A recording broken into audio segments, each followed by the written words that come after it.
What up, guys? Zach and Ty are back this week for another college football preview.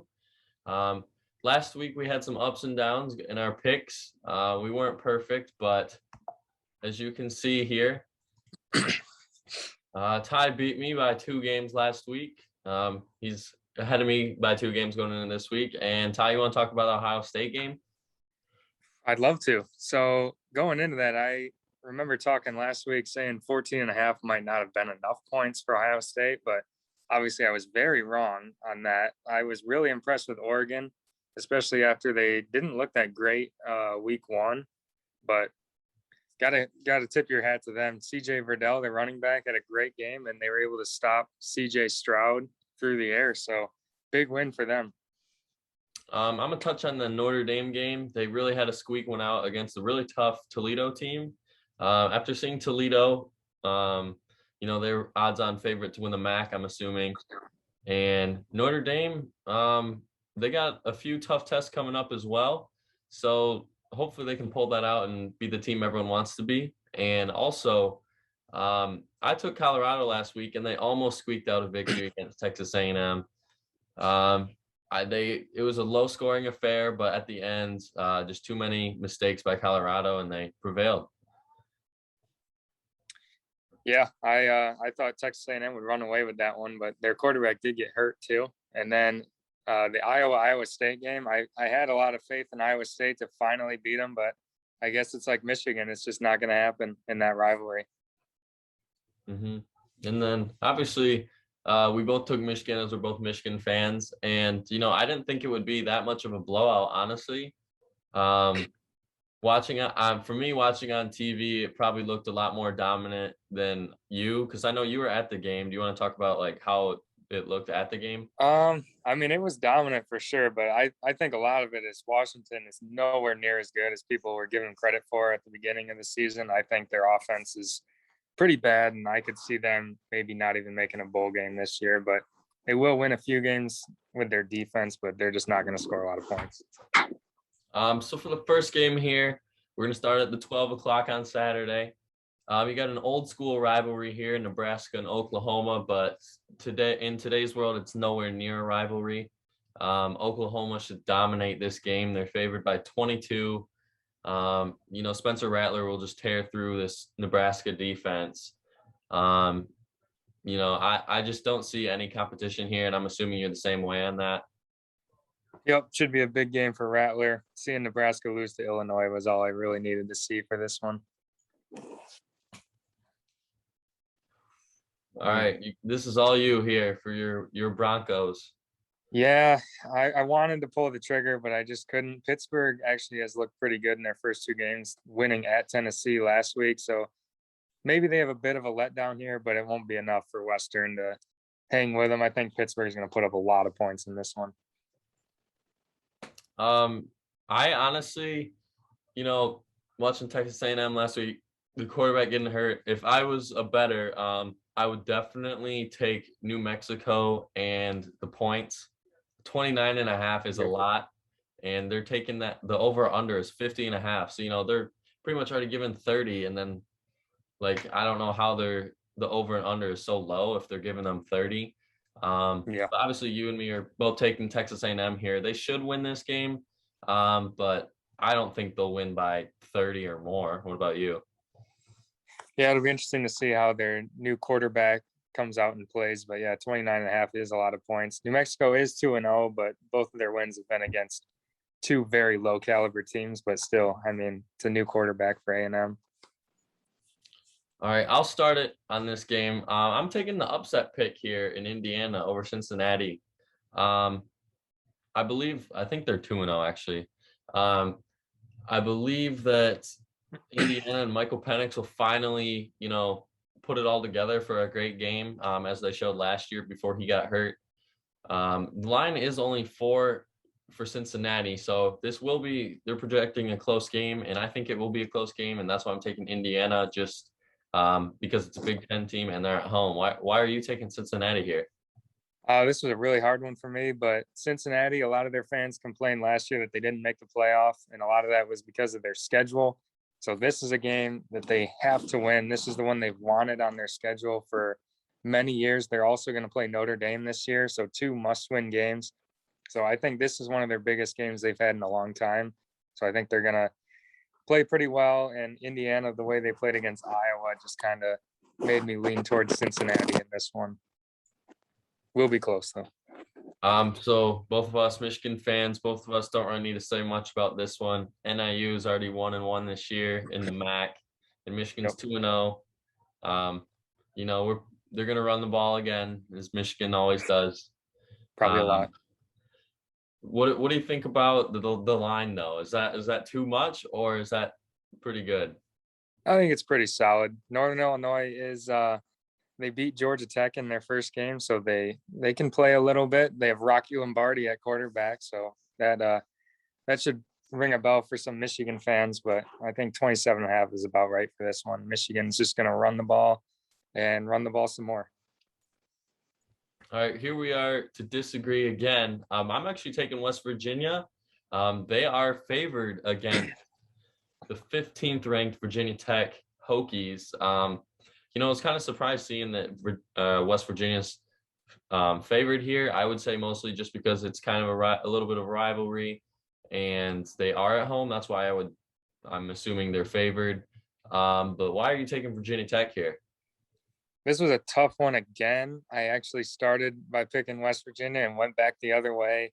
Virginia Tech looked pretty great on defense against North Carolina in their first game, and North Carolina would score a lot of points. So I think it's a game that Virginia Tech should pull out in the end, as that gets a call. I get a call. First call of the year. All right. I'm going with another upset here in Michigan State. I think they'll be able to do it, pull it off against 24th ranked Miami.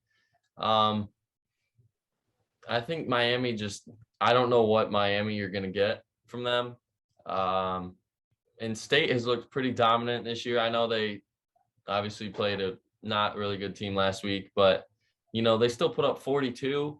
And the week before, they put up a lot against Northwestern on the road. And I think they got it going this year. And Mel Tucker really has a squad over there. And I'm kind of excited to see the Michigan State game. I think it'll be Mel Tucker's best team and Jim Harbaugh potentially one of his best teams through 2 weeks so far. So I'm going with Michigan State and Miami. Was it tough for you to take Miami, or was it pretty easy? It was pretty tough, but I think De'Aaron King coming back this year, I think he's going to have a pretty good game in this one. I do think 6.5 is a lot. I think that's probably going to be something Michigan State could cover. But it was tough because Miami, all you've seen so far is they struggled with Appalachian State, who is a pretty decent team, but that's a game they should win easily. And then they got destroyed by Alabama. So it's hard to get a read on Miami, but playing at home, I think they should pull this one out just barely in the end. I'm going with another upset here. Notre Dame just hasn't looked like the Notre Dame that gets into the playoff this year. Purdue, on the other hand, has surprised a lot of people so far. 2-0, losing Rondell Moore, potentially best receiver in college football last year and the years before. They aren't missing a beat right now. And I know that Purdue kind of wants to prove some people wrong in this game, and this is a perfect game to do it.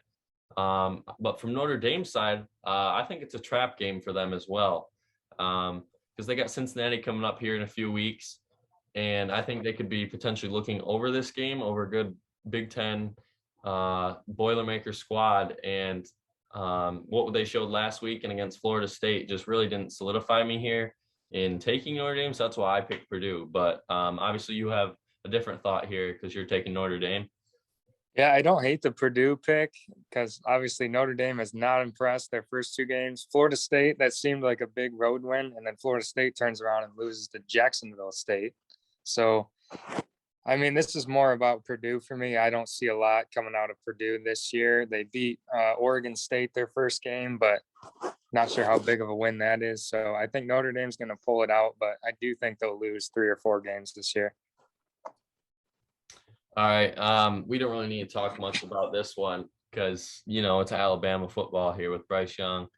Just reload every year. I know Florida, like this is a big game for them. They haven't actually beat Alabama in the SEC since Tim Tebow beat him in the SEC championship in '08. Yeah. And I don't think that's going to change. Yeah, so what? It's on the road. Doesn't matter. Alabama's just going to come in and throttle them, and it'll just be a quick beating like against Miami. Probably 14-0, 21-0 at the end of the first, and it'll just be over since then. And I'm assuming you're agreeing with that. Yep. I mean, it's a big game for Florida. It's not very often they get Alabama at home, but they just don't have a lot at the quarterback position, so they're not going to be able to keep up with Alabama. And then I just decided to put this game on here because, USC's coach gone. People are linking James Franklin, Urban Meyer, all these college coaches, potentially NFL coaches to come to USC, but they still got to play the rest of this year. And, how are they going to handle that adversity and the coaching change? And I think they're going to be a pretty good team after the coach gets fired. Give them a new leader, new sense of leadership, upbeat locker room potentially, and a win here would prove that. And I think just give them some momentum moving forward in the season. Yeah, their coach their interim coach now, the players and the fans really like him. So I think they're going to play hard for him. And Washington State's just not a very good team this year. So USC should win this one. They should actually play pretty well this year, the rest of the way. Another big game here. I can see whoever wins this game being ranked next week, actually. Mississippi State, Memphis, two good squads this year. Mississippi State's played a better competition so far, but they have to go into Memphis, and Memphis, this will be a big game for them because it's an SEC school coming into town. And just at home, I think I'm taking Memphis on that. And I know you're taking Mississippi State here, but you were talking about how it was a tough pick for you. Yeah, so when I picked this game, I actually took Mississippi State because I thought they were the home team. So I told Zach before the video, I'm actually going to flip my pick. I don't even know if that's allowed, but I like Memphis. It's allowed. The game hasn't started yet, so it's all allowed. right. Playing at home, I like Memphis in this one. Mississippi State had a big win last week, so I think they're going to have a bit of a letdown this week. And judging off what Memphis has done this year, they can score a lot of points. So they're going to be tough to keep up with. If they start out fast, I think they'll pull it out in the end. And then, college game day game of the week here. Very, very good Penn State team as they beat, Indiana week 1, right? Or Wisconsin week 1. On the road, which is hard to do in Camp Randall with all the fans back for the first time since 2019. And that's not an easy place to go in, especially for Penn State with all the James Franklin rumors and what's he going to do this year. And he's proven people wrong right now. But he gets a tough SEC school in Auburn coming in. And is this the whiteout game? Or it is. It is? All right. So that's immediate win. Like that just have they ever lost a whiteout game? I feel like that's never happened. Maybe one or two, but it doesn't happen often. So yeah, I think it's tough in a whiteout for an SEC team. Let's see. I'll let you talk about this one. I don't really know where to go for this one. Yeah, North Carolina lost their first game, obviously, and we're ranked 10 going into the season. But I think they have a lot of weapons on offense, and they'll be able to score a lot of points. You can see that over-under at 66, pretty high. Virginia is actually a pretty solid team, better than people think, but I think North Carolina just has too much for them in this game.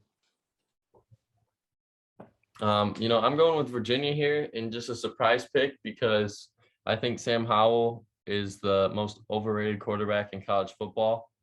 And he's just going to prove me right in this game here. I think he's going to throw 2 or 3 picks just because it's a high-scoring game, and Virginia's going to win the turnover battle and squeak one out. Let's see. So we're going to go with Arizona. I'm going to Arizona State here. Herm Edwards has really put it all together here so far in these 2 games. It's the Pac-12's year, right now. At the beginning of the year, right now, the Pac-12 is the story of college football. BYU joining the Big 12 soon. So this could be a game that people will look back on at the end of the year. If obviously Arizona State does well and wins, BYU does well and wins. That really would solidify someone's resume. And I think the winner of this game, will have a really good resume to make a case on potentially a college football playoff berth if, these teams stay undefeated. So I'm going Arizona State here, but I know you're going with BYU. I don't know Yep. why you're going with BYU, but I guess you'll tell us. I agree with what you were saying. This is a huge game, a lot bigger than people think. For BYU, not being in a conference, but they've already beat Utah. So if they win this game and they're able to go undefeated, who knows? Maybe they can squeak into the playoff. And for Arizona State, this would be a huge non-conference win, playing in the Pac-12, which is playing a lot tougher this year than usual. But BYU, I wasn't sure about their quarterback play this year, and Jaron Hall has played really well so far. So playing at home, I think it's a tough place to play. I think they'll squeak one out in the end, maybe even in overtime. But BYU is tough to beat on the road.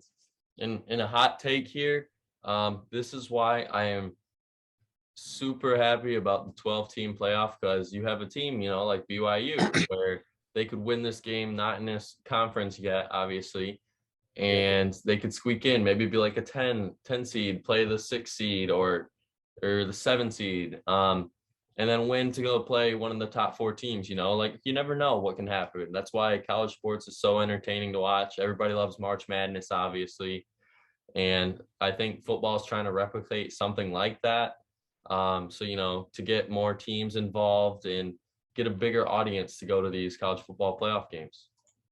Yeah, people say the season wouldn't matter as much, but games like that are the reason 12 teams would be more fun, because that would make that a bigger game than it is right now.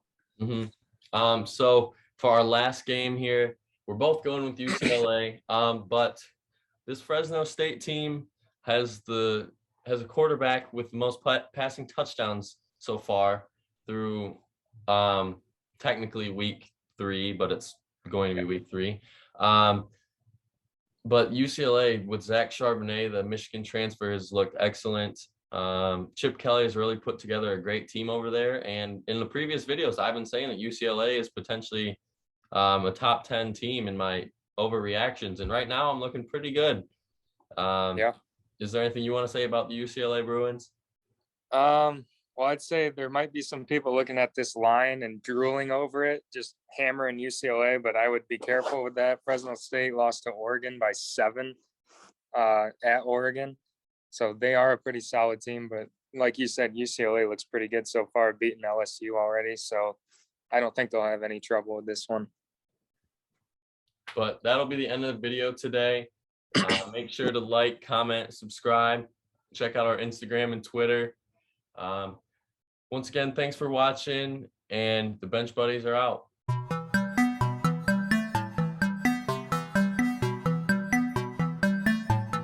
She never called back.